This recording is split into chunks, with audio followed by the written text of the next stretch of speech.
Hello, everyone. Welcome to Apex Hours. Today, I want to talk about clean code. My target audience is fairly new developers who are just getting started with coding, and also experienced developers who are struggling maybe with their code or the legacy code that they have inherited and struggling with how to organize that code and make it easier to understand. I really wanted to thank Amit and Apex Hours for giving me this opportunity to share my thoughts. I'm a big fan of Apex Hours and I'm honored to have a chance to present here.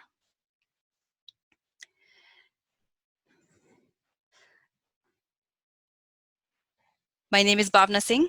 I'm a Salesforce MVP. I'm a Red Woman coach. It's a really good program if you've not heard about it. I was also awarded the Golden Hoodie at Trailhead X 2017, about 3 years ago now, during developer keynote. So that was really awesome. I'm a registered Salesforce consulting partner, and my company is called 3 Moons Consulting. I've been writing software for a long time, but I'm still constantly learning how to write better code. It is a journey, it's not a destination, and some of us might be further along the path, but we're all working on improving ourselves. So clean code, what is clean code? You know, looking at the code and understanding its structure, sometimes it feels like one of those things, unless somebody has pointed it out, you might understand, why is this code so difficult to understand? And what would make it easy to understand?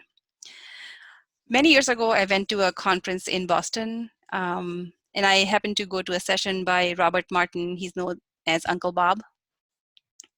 And I don't remember a lot of things from that conference, but one thing that stuck in my mind is Uncle Bob saying that don't make your methods more than 5 lines long. So I was dealing with this legacy code base at that time. And I remember there was this one class that was 800 lines long. And can you imagine making sense of something that you didn't write that's 800 lines long? So I had struggled, understanding what that class did. And after attending Uncle Bob's session, I realized that the reason I was struggling to understand what that class did was because the code wasn't following the best practices. So, like Uncle Bob so eloquently says here, master programmers are great storytellers, and I wasn't sure about the story that code was telling. So, just a warning, my whole presentation is sprinkled with these quotes because I collect quotes and I love, when somebody says something, so precisely and effectively, then I don't need to say it again. I can just quote them. So yeah, bear with me. So, like this says, a clean code is like when someone has put in enough care in writing the code. It shows. It always looks like it was written by someone who cares. I always like to think of myself as a software craftsperson, and I do want to take pride in my craft. But what's this big fuss all about? Why should we make an effort to write clean code? I mean, bad code works too, and we shouldn't try to fix what's not broken. Is clean code just something pretty to look at? So is it really necessary, or is it just a personal preference? Why spend all that extra time making sure our code is clean and following the best practices? Most of the times when you're asked to add a new feature to the code base, the estimate don't necessarily allow you to say, well, I ran into some bad code and I need to clean that up first. Most often, there's no time allocated for that. Also, how do we get to bad code? Like, how do we get there? Like, no one starts out writing bad code. So no one says, okay, let me just write some, hard to understand code. But it somehow becomes that. So how do we get there? So let's walk through this quick scenario.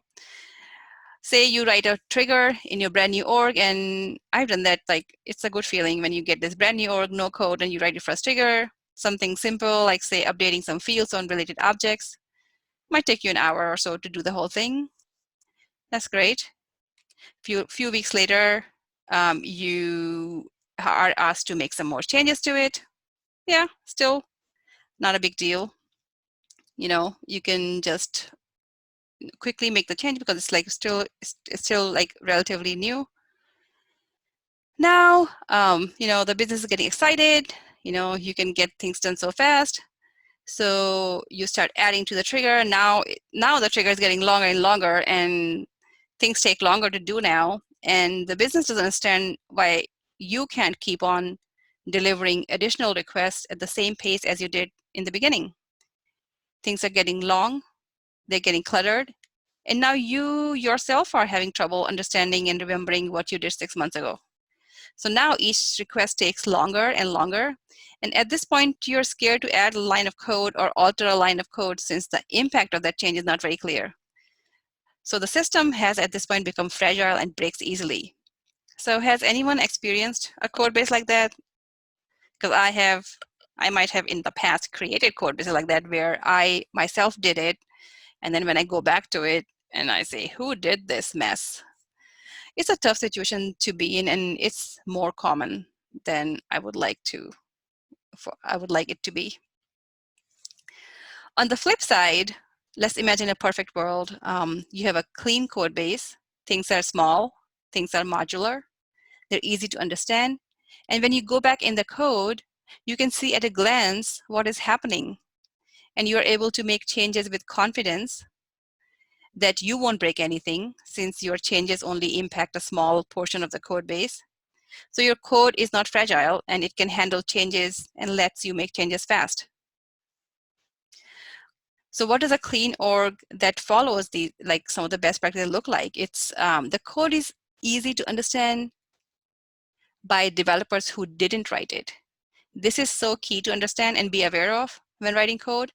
And not only for others to understand it, I can tell you how many times I have gone back to the code that I have written months or years ago. And if it is well written, it doesn't take me long to understand what I meant. But if I was rushed and could not give it the time it needed, then I have to spend time to understand my thought process before, like from way back when. And this has been especially the case with some consulting projects I have done as a subcontractor, where the project manager has not only decided but also promised the client that this piece of code should take 4 to 6 hours. That is a tough situation to be in, where you are rushing through it and to get it to work somehow and don't have the time to clean it and refactor it and follow best practices. But the code following best practices, it should be easy to understand by other developers, should be easy to maintain, and you can make changes to it without being afraid that you'll break something. Like when you make one fix, you're not introducing a side effect like another bug. So clean code is clean and simple and direct. And I love this. It says it reads like a well-written prose. I love that. That's what we should all strive for. It's elegant and efficient and it's straightforward. And it makes it very difficult for bugs to hide. So how do we begin? Like we have a messy code base, how do we begin? So habit of writing clean code and following best practices would need to be cultivated over time, just like any good habit. But we can start out by understanding some of the core principles. We don't need to reinvent the wheel. There have been others before us who have also pondered such questions extensively and have come up with some guidelines. So we need to follow some best practices, and we'll talk about that next. And we need to commit time. We need to commit that the time it takes, the time that we need to invest for clean code. We have to commit to do that. And we have to make sure that our estimates allow, iterations of code, the refactoring. So hopefully wherever you work, if you are the one writing the code, hopefully you're allowed to provide the estimates, and then your estimate should reflect the time it takes to write clean code. I would highly recommend a couple of books on this topic that I have added to the resources. But let's start looking at some of these best practices. The number one thing I would recommend that you focus on is to keep your method short. Just like I heard from Uncle Bob a long time ago, he says in his book, he says the rule number one is that your method should be short. And then he says rule number two is that your methods should be shorter than that. I mean, it's funny, but it makes an important point. Look at this method. You can't really tell at a glance what it does. This is a before update method in a trigger, and it is doing multiple things. Suppose you're coming back to this after a while, and you have been assigned to add a new feature to before update trigger. But you want to understand what it is currently doing before you go and modify the code. And imagine if this was hundreds of lines long, and that is not a very far-fetched scenario. I recently saw one in one org, an update trigger. I think it was a before update trigger. It was 500 lines long. So their tests were failing, and I was tasked to get more code coverage. And I was really struggling to see what the code does before I could write tests to cover the code. It took me a while to understand what it was doing. Ideally, I would have liked to refactor it before adding new features, but unfortunately, as often happens, it wasn't in the budget. So try to keep your method short. So here is the same code refactored. So we can break out each functionality into its own method. So it could look like this. We can take parts that belong together and create separate methods that are only doing one thing. And they have names that tell us exactly what they're doing. So now when we look at handle before update, just based on the names of the methods alone, we can tell what it's doing. Like if you look at handle before update, it says add error for unauthorized audit changes, and then handle some field changes and set category.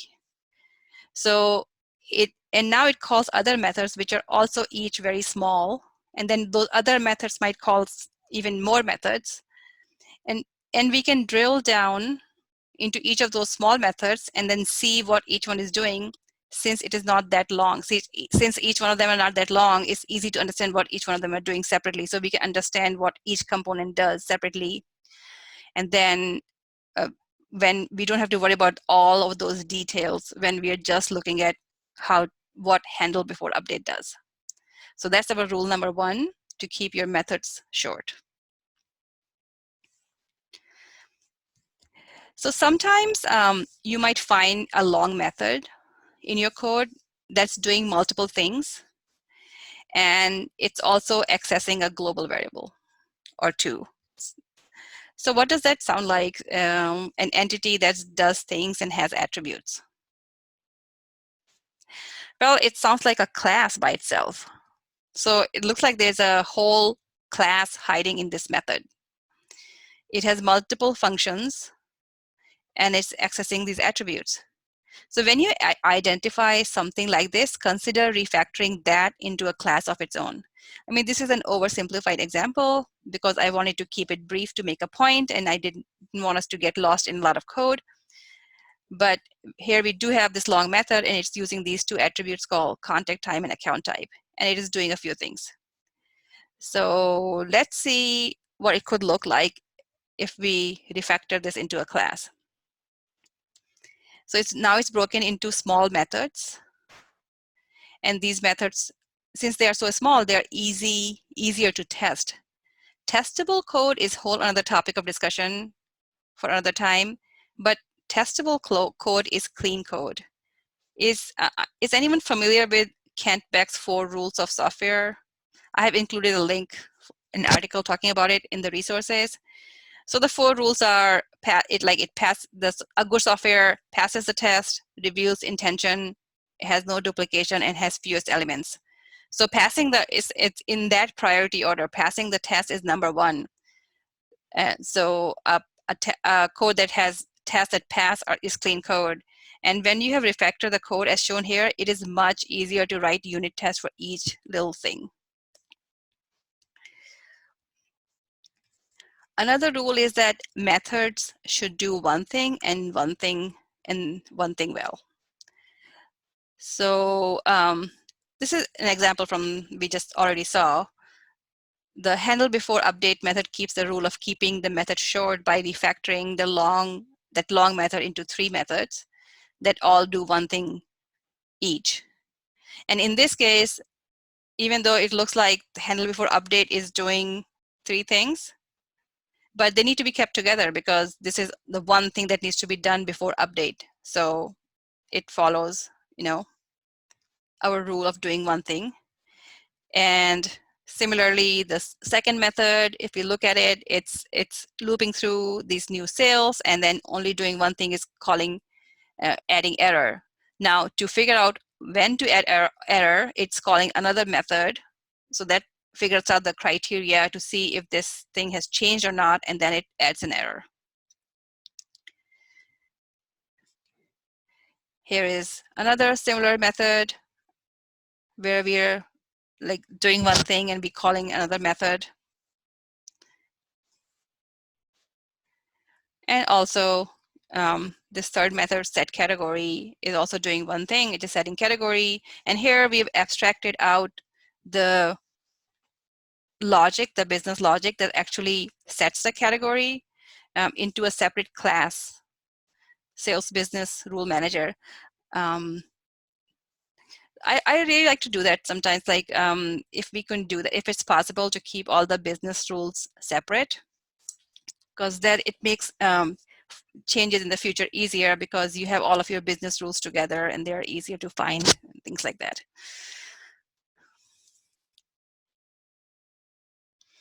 And how do you know if your method is doing one thing? So when you are refactoring a function and then you cannot meaningfully extract another function out of it, then you know it has been reduced down to doing one thing. If you can extract something from it, then clearly that function does more than one thing. So refactor until you get to that state. If we go back one slide and we look at the set category, it cannot be broken down any further because it's just literally looping through the sales and setting the category. So we know it's doing the one thing.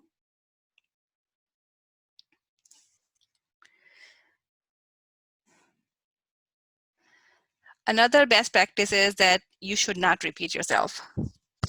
This was coined by Andy Hunt and Dave Thomas in a famous book called Pragmatic Programmer. It's a really good book, and I really advise all developers to read it. They just, it was written a long time ago, but they just came out with a more updated version because a lot of things have, some of the concepts, not all of them, had become obsolete. So they created a new version. Yeah, I recently bought that book. Yeah, still good, worth reading. So let's look at this code snippet. So there seems to be this business logic of figuring out these buckets of amount, and then based on that, set up a category: small, medium, large, extra large. But it needs to happen in the before update and also in the before insert, and maybe other places too, who knows. So so when it's happening in more than one places, we are always run the risk of, when we make a change, suppose the last category, instead of 50 or whatever it is, 50,000, it's like, say, I don't know, 70,000. And what if we make the change in one place and not the second? So we run the risk. I mean, it's still valid code, it still would run, but we would have unintended consequences. So this is very risky to have things like this repeated in more than one place. But if we refactored it and then put it in only one place, then whenever we change these criterias, we only have one place to do it. So it's the same thing as before, but now it's in one place. And this could be done in a separate class. It could be done in a handler class, a helper class. And maybe if it's needed outside of trigger, it could be in some kind of a utility class. Just keep the business logic in a separate class and test it separately without trigger or anything else. So you know your business rules are separate and have been tested. Another thing you might see repeated in code is hard-coded strings and numbers. So you would also hear them being referred to as magic strings or magic numbers. I'm not sure what's so magical about them, but if you look at the code on the left, we have hard-coded string called purchase order in 3 places. Suppose this comes from a pick list value. And then later on, someone decided to change that pick list value to PO. Now we need to find all the places to change this. And again, if we forget it in some places, we won't even get a syntax error because we're just comparing 2 strings, and that's valid code.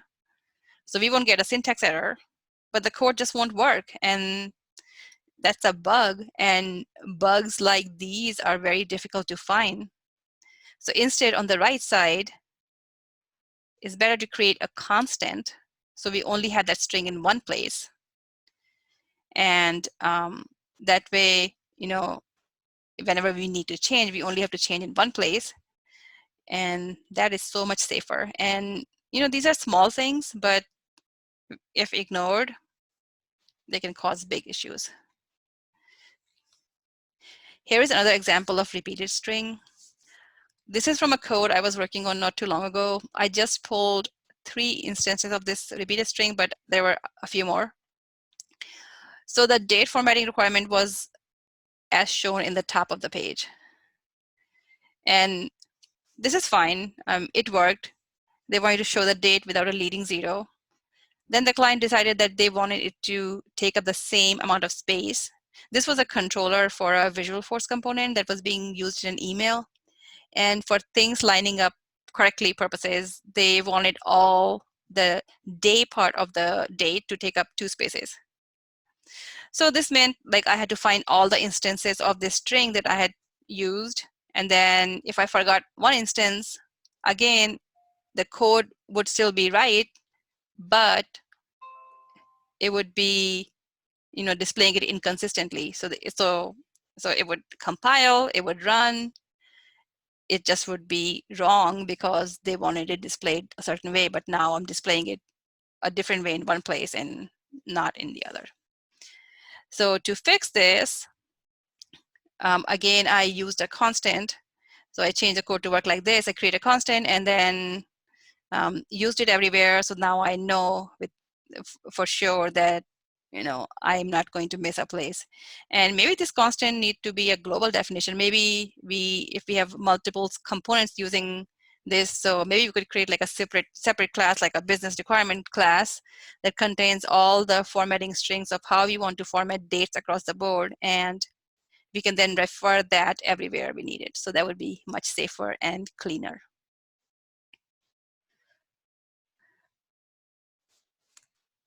Okay, let's talk about naming things. So why are names important? After all, like Shakespeare said, like, if we call Rose by any other name, it will still do its job of smelling as sweet. So, still functions the same way, whether we call it Rose or XYZ. So why is naming so important? There's a famous paper written in 1997 called Ottinger. Is it Ottinger? Ottinger? I'm not sure. The rule for variables and class names. I have included that in the, but let me see if I have it open here. So this is, as you can see, it's not a long paper. It's an easy read, but it has some really good points. Don't be cute. Don't be cute. Don't be too clever. And avoid this, avoid that. Use pronounceable names. So I highly recommend that you refer to this and see if it gives you some ideas on how to name things. So yeah. So based on that book, some guidelines like classes name should be nouns and method name should be verbs. Because methods do things, so it should be verb, like there's always some kind of action. They're usually modifying something, calculating something, fetching something, returning it, maybe saving something to the database. So the name of the method should indicate the action that is happening in that method. This helps so much, making the code readable. As you saw earlier when we were looking at that trigger before update method, we could just read the method name in English and read it like prose and understand what it's doing without getting into the details.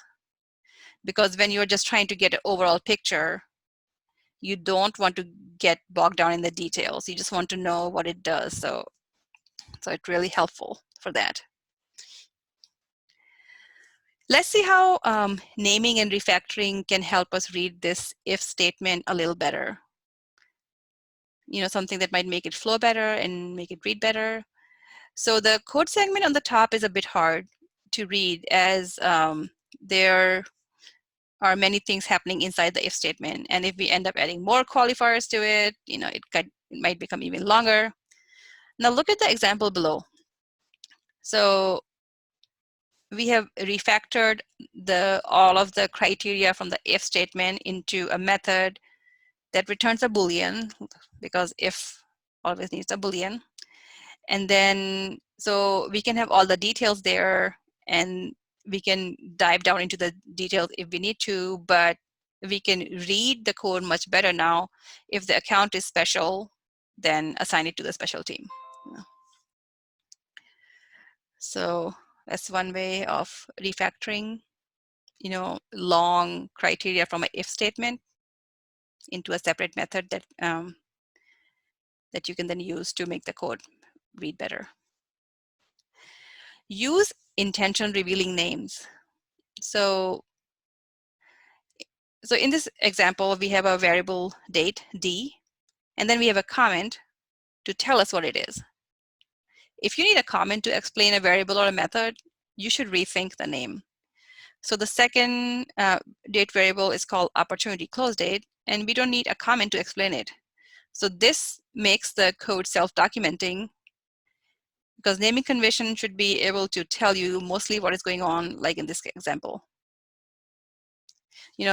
So later on in the code, when we read the variable, we should know that it's an opportunity close date, because if we just leave it as D, and then if you imagine you're further along down the code, then you'll have to scroll back up and say, oh, what was D? And then you'll read the comment, say, oh, it was an opportunity close date. Yeah, just call it opportunity close date, so you don't have to scroll back and forth.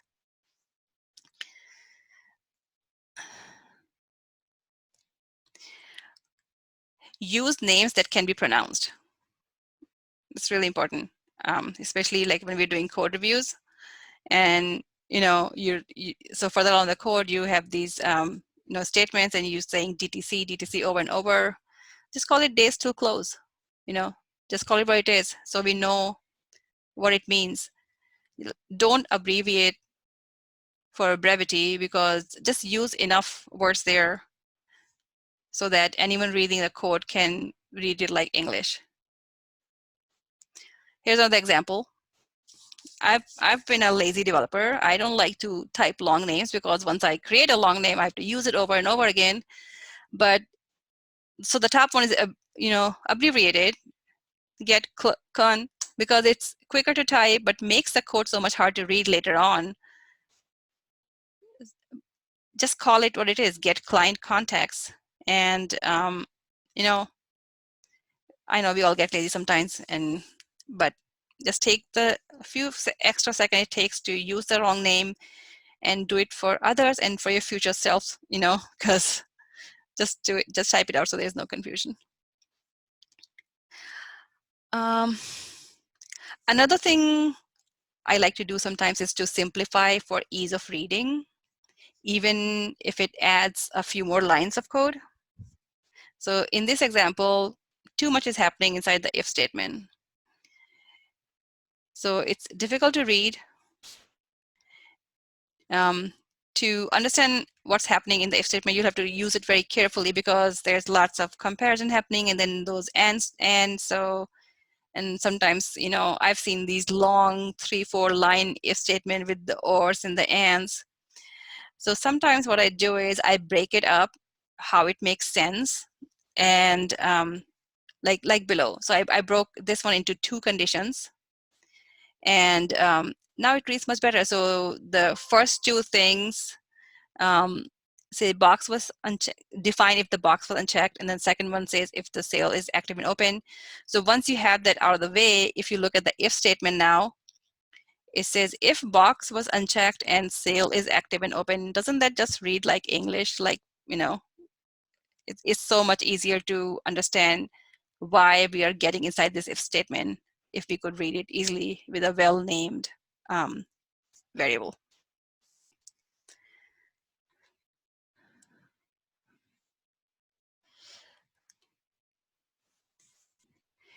So I've already mentioned this earlier in that example with the date, but I just wanted to point it out again because I did find this nice quote and I agree with it 100%. If you find yourself excessively explaining through the comments, then maybe you need to rewrite that piece of code. I feel like too much commenting can make the code hard to read. So as much as possible, use appropriate names to make the code self-documenting, and only add comment when you need to really clarify something that's not obvious. And lastly, the Boy Scout rule. It is not enough to write the code well. The code has to be kept clean over time. Otherwise it'll degrade over time. It's just like anything, cleaning your room versus, your kitchen versus, you have to do it all the time. Otherwise it just gets out of control. So we can apply the Boy Scouts of America simple rule to our profession. If we all checked in our code a little cleaner than when we checked it out, then the cleanup won't end up being this big task. Every time you're in there, maybe change one variable name for better, or maybe break up a function that is a little too big. Eliminate some small bit of duplication, and just imagine, your code will simply get better over time. And I think we just have no other option. That's the only way to do it when you have this big code base that's out of control. So make a commitment within your team that if you're making changes to any part of the code that is not clean, you will also take the time to clean it up. And then use code reviews time to hold each other accountable. I briefly wanted to talk about the process that I follow. So initially, I just get the code to work. So it might be this messy, long method or methods, and I'm just trying to get it to work. Once it's working, then I go back and refactor and then see, do I need to maybe create more classes out of it? Is there a method that's hiding a class in it? And I sometimes change the names 2 or 3, 4 times because it's so much easier to do it when you're working on it the first time versus later on, because then you don't know the impact of it. So I do take my time, if I'm allowed that luxury, to get the clean code from the beginning. And how much time do you invest in cleaning the code? Sometimes it takes the same amount of time that you took to initially write that working code. Sometimes it could take longer. So build that in your estimate, and it will get easier with time because you'll start seeing similar patterns. Like, we talked about those magic numbers and magic strings. You won't do that anymore because you'll say, oh, I'm not, the moment you start repeating something, you'll say, oh, I don't want to repeat those magic numbers or magic strings, so I'm going to use constants. Maybe even read from custom metadata, whatever makes sense. Okay, so to summarize what we discussed today, follow the best practices. Keep your method short. Don't repeat yourself because it's inefficient and error prone. Have your methods do just one thing. And use sensible self-documenting names. You should comment to clarify, not to explain. And commit to, leaving everything better than you found it, the Boy Scout rule. You should, with your development team, you should agree upon keeping things consistent. So things like naming conventions and indentations and white spaces and all those things matter. It makes code easier or harder to read depending on if everybody's not consistent. Curly braces cuddle or not, I think I included it in the resource. That's a forever debate if it should be cuddled or not. meaning like when you have those curly braces after methods or if statements, should they be on the same line, or should the curly brace start on the next line? There's like people on for both camps. I used to be in not cuddled camp, and about a couple of years ago I switched to cuddled camp, and now I cannot go back to the other one. Um, and accountability, commit to keeping code clean as a team. You have code reviews and hold each other accountable. If you have a rush job where you don't have time to follow, best practices, you just need to get something working, it's a rush job, maybe it's a production issue, that's fine, because that happens. Then do it, but create another task for yourself to come back and clean it up. And, but if it's not a rush job, build in time in your estimate that is needed to create clean code. So it's not something, like spring cleaning done once in a while. It should be done consistently. And it'll keep your technical debt low and keep your code, efficient, nimble, and error-free. And remember, you're not done when it works. You're done when it's clean. So I don't want to call anybody a fool, but I didn't want to change what Martin Fowler said. So I read this as, anyone can write code that a computer can understand, but it takes a good programmer with a lot of discipline that to follow, the rules we talked about today, to write code that humans can understand. So here are some of the resources. These books, I refer to all of them pretty much. Yeah, I was just recently rereading the refactoring book. These are really good books to get. Some of them are old, but they're classic, and maybe not everything applies, but a lot of things apply still. And here are some of the articles that I mentioned during this discussion. And I really want to thank you for letting me share my thoughts. I'm active on Twitter and LinkedIn, and I hope to hear from you what you got out of this discussion and if you change anything in how you write code. And also, if you have some other tips that I haven't gone over, I would love to hear them. We're all always learning from each other, so please keep in touch. Thank you so much, and thank you, Amit and Apex Hours.